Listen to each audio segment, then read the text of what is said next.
haven't you seen this? Welcome to Why Haven't You Seen This? The movie podcast with me, Emily Barton, aka EmilyMovieManiac.com. On this episode of Why Haven't You Seen This, I'm going to talk about one of my all-time favourite movies, Lost in Translation. And on this episode, I'm joined by a very brave man, Irish filmmaker, writer-director Kevin Henry, who also happens to be my boyfriend. So thank you so much for allowing me to drag you into this podcast, especially because you have to listen to me talk about Lost in Translation all the time. Delighted to be here. Thanks for having me. I decided to rope Kevin in, apart from the fact that he has an incredible encyclopedic mind when it comes to film in his own right. We're constantly talking about Lost in Translation in our own lives, apart from the fact that I'm obsessed with it, but you also love it, and we've watched it a number of times together. And it's one of those films that, for anybody who does love film, you know, it is one of those films that makes me ask, why haven't you seen this? It is, if you haven't seen it, I highly recommend it, and hopefully this podcast will make you want to see it. And if you haven't seen it in a while, on the back of this, you'll want to watch it again.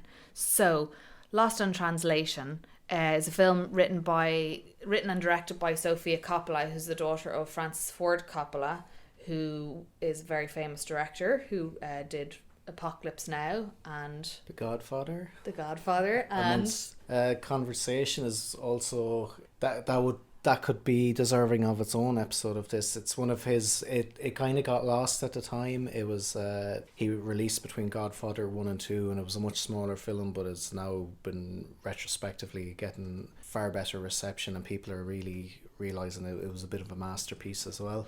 Sorry, we're not here to talk about her father, but they were his core films of the 70s. He's had ups and downs since then, but yeah, he's undoubtedly a master filmmaker. And he has a pretty big family. Sophia is obviously his daughter, but then who else is in his family as well that we know of? His extended cinema family is very diverse. His famous nephews are Nicolas Cage, who changed his name. He is actually a Coppola who changed his name. He didn't want to be seen to be getting jobs just through his uncle, even though he did. That was he was in his couple of his early films were Francis Coppola's, and Jason Schwartzman, who is his nephew also. His mother is Talia Shire, who would be known as played Michael Corleone's sister in The Godfather, or Adrian from Rocky. That's what she'd be most famous for. She's France's sister, yeah. So it goes on, yeah. And even his other son wouldn't be as well known as Sophia, but Roman Coppola, but he has co-written films with Wes Anderson and Noah Baumbach. So yeah, he also is in that milieu. And even Francis' father was Carmine Coppola, who was a composer who Francis used in his films. Wow. So yeah, very talented extended family. That's unreal. Okay, so that's a pretty big family. And Sofia Coppola is, I would say, probably out of all of them, aside from Nicolas Cage, Sofia Coppola has kind of, in fairness to her, has made her own name as a writer-director. And this was one of her earlier films. I think her first big one was Virgin Suicide in the 1990s. Is that right? Yeah, that was a brilliant film. Yeah, she's really stood out as her own filmmaker in her own right. And it's like, of course, when she started off, as with Nicolas Cage, it's like just there because of her dad. But like, she proved like she's a very talented filmmaker with, as I said, this film obviously. But Virgin Suicides was a really great bit of filmmaking as well, with an amazing soundtrack by her. So yeah, she's really broken out, and she's kind of this film, I think as it stands, is definitely still her best film. But I think it was so personal to her. And yeah, I do. I would be a big believer in that. When you're writing from what you know and you're writing from your own experience. Lost in Translation is sort of a semi-autobiographical film for Sophia. So she was married to the photographer director Spike Jonze in the mid to late 90s, and then I think they split up around 2001. And this film came out in 2003, and she wrote it specifically with Bill Murray in mind. So just to give a background, if you haven't seen Lost in Translation, it stars Bill Murray and Scarlett Johansson. Bill Murray plays an actor, but Mr. Bob Harris, who is in Tokyo promoting Suntory whiskey, a Japanese whiskey. Separately, Scarlett Johansson's character, she plays Charlotte. She is in Tokyo staying in the same hotel with her husband, played by Giovanni Ribisi, who's a sort of a celebrity / band photographer.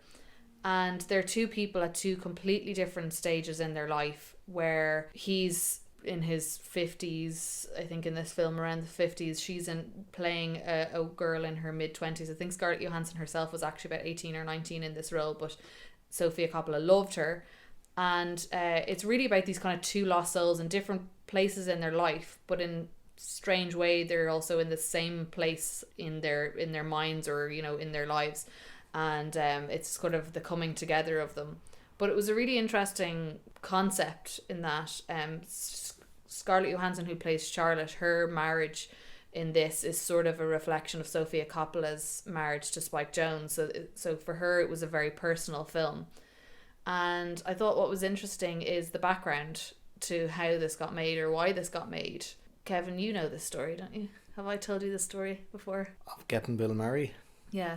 Yeah, well, he's famously not had an agent for years. I don't think he ever had an agent, so you have to get in touch with him. But then the tricky part with that is that he doesn't check his messages apparently either, and she'd been like going through the ringer trying to get in touch with Bill Murray, and ended up having to use Al Pacino, which she said was quite awkward for her, because she had to go to Al Pacino going, I have this new film, but she wasn't offering the role to Al Pacino. She was like, you're neighbours with Bill Murray, aren't you? Could you please ask Bill Murray to get in touch with me? Which worked out for her, but yeah, because you couldn't picture this film without Bill Murray, and I think that's why we're sitting here talking about it. I think why it's aged well, and I think why it will continue to age really well and going forward, because I think that's the case with this. Is maybe not a film that, in terms of why haven't you seen this, I think a lot of people saw it at the time, but it's a really good chance to highlight that it's worth a reappraisal, and if you haven't seen it since it came out, it's really worth checking out again, because it's aging so well. Yeah, and I love that. And we've had this conversation ad nauseum in terms of Bill Murray in this role. Like, I can't picture anybody else in this role or doing it justice, and he is a big part of it. And that just sort of goes to show her instinct in terms of, she wrote it for him with him in mind, but she had said herself she wasn't going to make this film unless she got Bill Murray, and she stuck to her guns, and fair play to her. She did what she had to do. She reached out to Al Pacino. She used her contacts, and fair play to her for doing that, because it couldn't have been easy to be ringing up Al Pacino and not offering him a role in her movie, but actually asking to get her in touch with Bill Murray. So thankfully he agreed. And they got together. So it's not just Bill Murray and Scarlett Johansson, of course, in this film, but it really is around these two characters. The supporting cast is brilliant. So her husband is played by Giovanni Ribisi, who's a really, really cool actor. I really love him. He's been in so many different things. I would consider him somewhat of a character actor, and he really plays the husband really well in this. He's a bit of a jerk. And is Spike Jonze a jerk? Was he a jerk, do you think? Well, he captures that manic persona of Spike Jonze, because there's actually around the same time as just a few years before this film came out, Spike Jonze made Being John Malkovich, which is a great film in fairness, but there is on YouTube, you can watch it behind the scenes of Spike Jonze making that film, and if you watch that versus Giovanni Ribisi's representation in this film, there's not a whole lot between them. He's an interesting character, Spike Jonze. He's like that manic like energy, and just all about the photography. And yeah, Spike Jonze started off kind of doing skateboarding photography, and progressed into directing and music videos, and that was the avenue into filmmaking. So I'm sure, I think it's probably a tricky thing for both of them, because two filmmakers on their own journey, they probably found it can be quite hard to line up that, he was just so busy with his work. But yeah, so it's a fair representation. He doesn't come off well in this, and they did get divorced, so it probably is quite a fair representation. Yeah, I mean, she wasn't mean to it, but there is this kind of brilliant moment in it where, Scarlett Johansson's character is called Charlotte, so I'm just going to refer to her as Charlotte now and stop calling her Scarlett Johansson to avoid confusion. But Charlotte is in this hotel in Tokyo. She's kind of riding along with him, following him in he's there to take photos. and you can kind of tell she's lost, she's bored, she's sort of just floating around, and he's so into his project and he's so into what he's doing, and they seem to be complete polar opposites. I mean, they got married probably straight out of college, so they probably did bond over some things, but you're kind of watching it going, I don't know why these two are married, because he seems to be so into what he's doing. And you see that in the scene where he bumps into this famous movie star played by Anna Faris, who's sort of this vapid Beverly Hills Hollywood bird, who is she's there sort of, you know, into her liquid diets, and he bumps into her, and as soon as he sees her, he kind of brings on that sort of fake, there's sort of like a fakeness between them. It's sort of, hi, oh my god, I love you, you're amazing, you're like my favorite photographer, and there's sort of this, it feels quite fake and quite and artificial between the two of them. And she sort of calls him out on it when she tells him that she's staying in the hotel under Evelyn Waugh, and as they're walking away, Charlotte kind of turns around to him and says, Evelyn Waugh was a man. You know, like, this woman is stupid. You know, and she's kind of looking down her nose at it. So you can see that there's like this tension, and that these two people who are married seem to be in a very different place in their lives and coming to things with a very different perspective. So already there's a little bit of isolation kind of built up in it. Would you agree? Yeah, absolutely. For sure. In terms of her being isolated from him, yeah, I'd say it was, yeah, if I don't know if this is based on literally a real trip, but yeah, on paper she's like, oh, free trip to Tokyo, great, but then didn't realise she'd be left on her own. I think that's a massive part of why it ages really well. It's the urban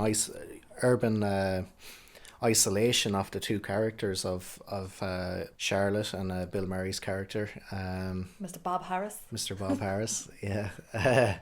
That they're both at this place and time, and it's that's quite interesting. Yeah, it's their isolation, and just seeing these two people in very different places in their lives, but the isolation is unifying, and I think that's what people can relate to.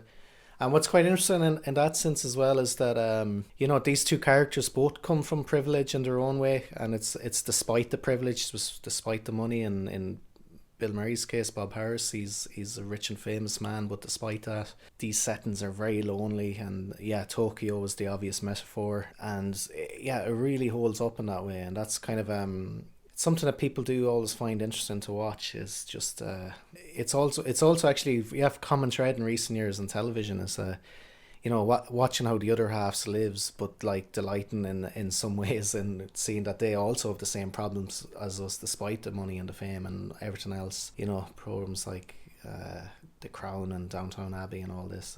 Yeah. But even like, you hear that with celebrities, you know, on one side you're sort of like, I don't want to hear about your troubles because you're rich and famous, but on the other side, so regularly you hear stories of people who are rich and famous, and they're very lonely, and they're struggling with addiction, and they're struggling with issues, and it at the end of the day, no amount of money or fame, you know, changes that for people, and this kind of highlights that. I mean, Bill Murray's character, you know, he's sort of, I guess, approaching a midlife crisis. He has all the fame. He's clearly playing almost a version of Bill Murray in the sense of he's a well-established actor, well known, and he's but you know, he's a little bit lost. Like, he's not there doing a big movie, he's not there doing a play, he's there promoting a whiskey for, you know, what is it, $3 million or something, or $1 million.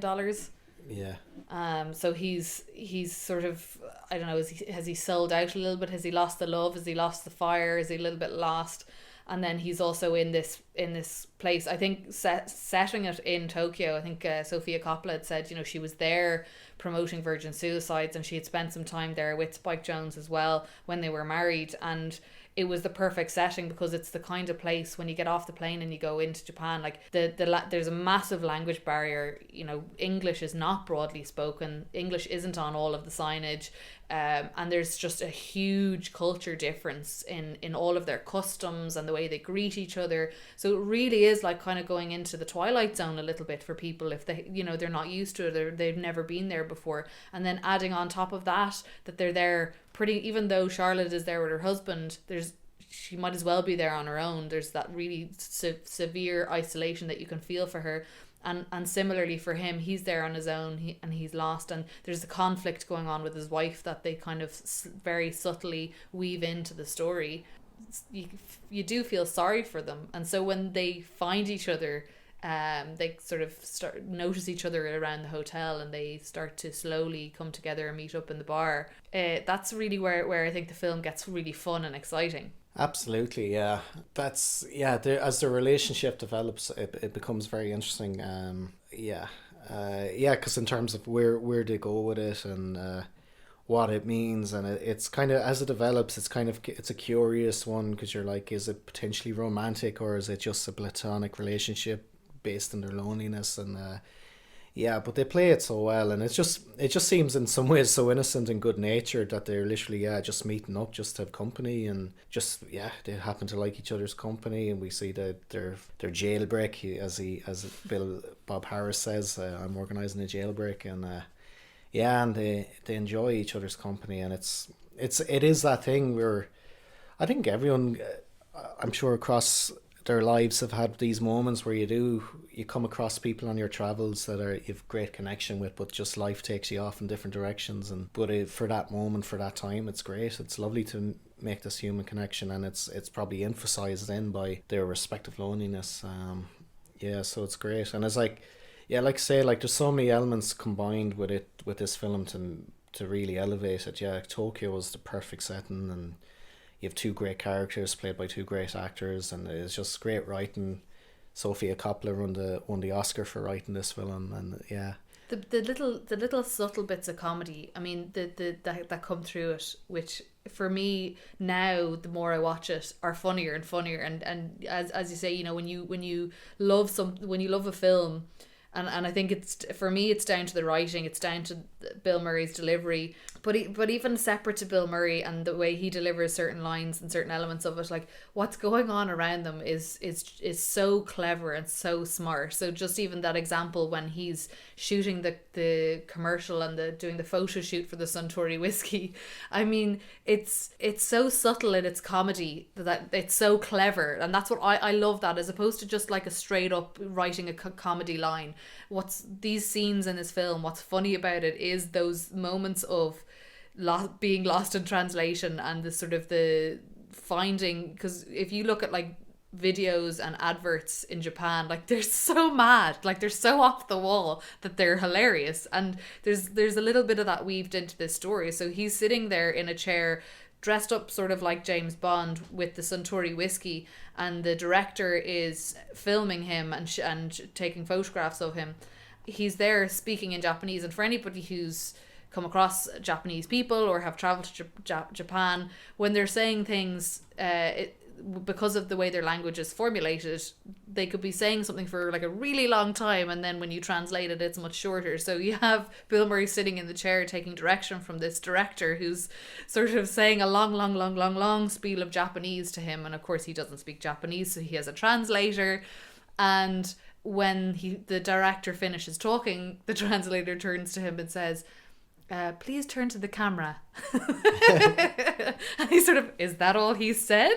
And what I loved about this was Sofia Coppola on purpose didn't give him the script. So Bill Murray genuinely did not know what the director was saying, and I think that gave him the opportunity to play with the reactions to a certain extent were genuine. He really genuinely didn't know what the director was saying, and it was a little bit odd.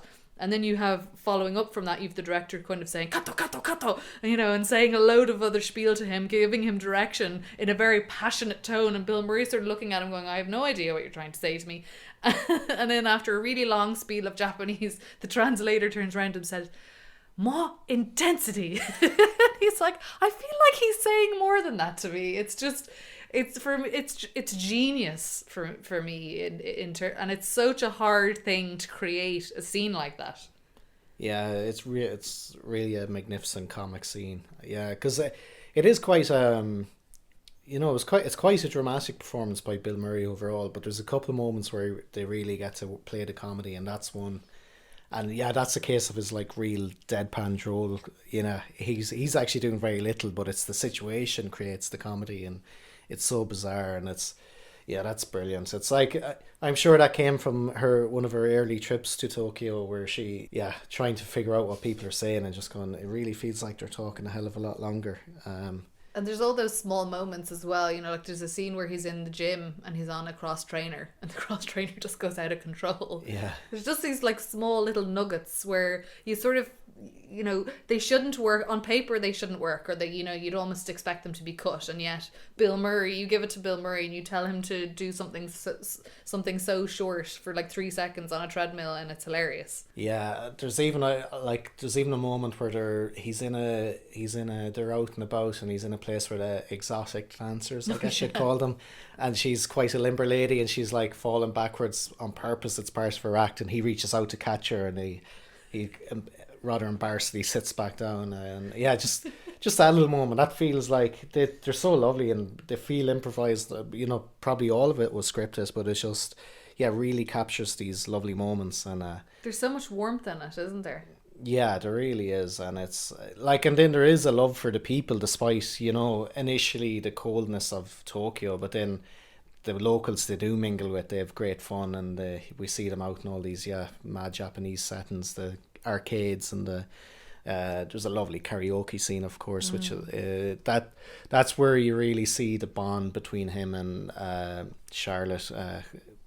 Like, you see them playing, they're in a room of a group, and that they're singing their songs to each other, and it's a lovely moment, and just the iconic image. I think it was basically the cover of the poster or whatever, of her resting her head on him when she's wearing the pink wig and stuff. So so it's kind of a beautiful human story, but Sofia Coppola she managed to get such lovely visual moments to capture that, like that image. There's so many great images within it that you can think of, that so it's quite visual as well as being such a lovely simple human drama. And I used to think, well, like when I first saw it, I kind of felt like the film, it was just all the one tone all the way through, but it's really not, because there's a really strong contrast between the beginning of the film, when we see them in isolation, sort of struggling on their own, and then when they come together, the film starts to get a bit more exciting and fun, and as you say, they're going around, or they're having fun with her Japanese friends, and they're doing the karaoke, and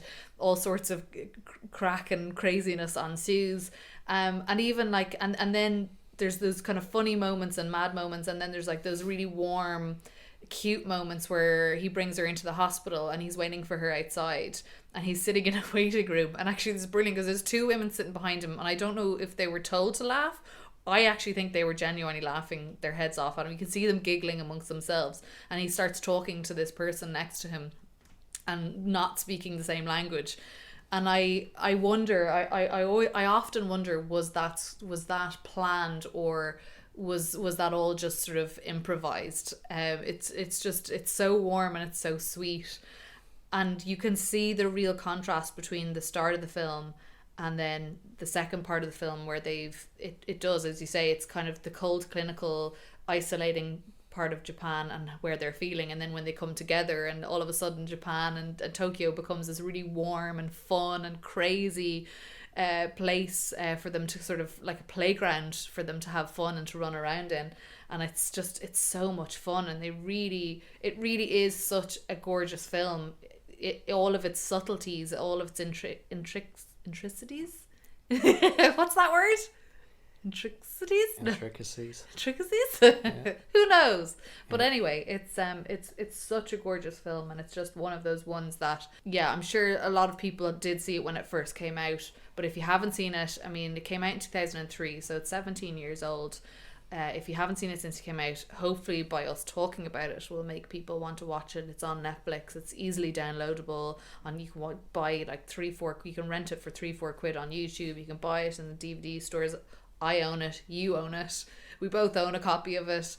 It's fantastic film. What sentiments would you leave with people, Kevin, with Lost in Translation? I guess it's something people can relate to just via their own lives. I think it's one of those films, I think, like you're saying, over the years it's grown on you. I've a few other films like that like you've initial watchings, and if you watch them every few years, just where they are in your life, you kind of see it differently, and you realize how good the observations are in it, that just as you move on and see life through different prisms, you then relate to the film differently. I find that with like Sideways and High Fidelity, and as I get older I relate to those films differently, and I think Lost in Translation is one of those, you know, when you're younger watching it, you're kind of a bit seeing it through her eyes, and you're getting older and you're starting to see a bit more through the Bill Murray eyes, and it's very good. Like, it's just real simple observations, but just so effectively told. And and like I say, it wouldn't be Anson without the humor punctuating it, because it really does. It captures the loneliness, but it captures, you know, that there is these moments. It's not all one thing, and there is so much nuance to it. And even like another great comic scene is the when he is sent by his people, a lady of the night, shall we say, and it's very comical. The language barrier creates issues there again as well, and it's it's a great scene. And so it is for all that, and it's time. It potentially will be a timeless film. And but so much of that it's great writing, filmmaking, but it's like the humor, and particularly Bill Murray, and as you said, so many of the Japanese performers whose names we probably wouldn't be able to pronounce if we knew them anyways, are amazing, even if they're only in small little cameos like that. There's so many great performances, so many great comedy. They must have done a lot of work to get those people, to get, like, that would have been a lot of work to get really good performers for those small roles, but it's paid off. Intricacies. That was the word I was trying to think of. All of its intricacies. It stands the test of time, and the good news is Sofia Coppola and Bill Murray are reuniting, which I'm equal parts excited, equal parts nervous about, because like that, I think Lost in Translation for us is up on that pedestal. I mean, anytime we're relaxing and having a drink, we quote the sort of for relaxing times, have a Suntory times. You know, it's like that's our thing. And I'm delighted that they're reuniting to make another film, but I'm sort of equal parts scared, because Lost in Translation is such a pinnacle film with those two. But I suppose we have to go into it with a very go into it with no expectations. So what, do you know anything about the new film that they're making together? No, on the rocks is all as much as I know about it. I think it's about a daughter trying to reconnect with her play-by father, who's played by Bill Murray. So I think it'll be fine in terms of not spoiling the Lost in Translation, because I think it'll be different enough film, and time enough has passed.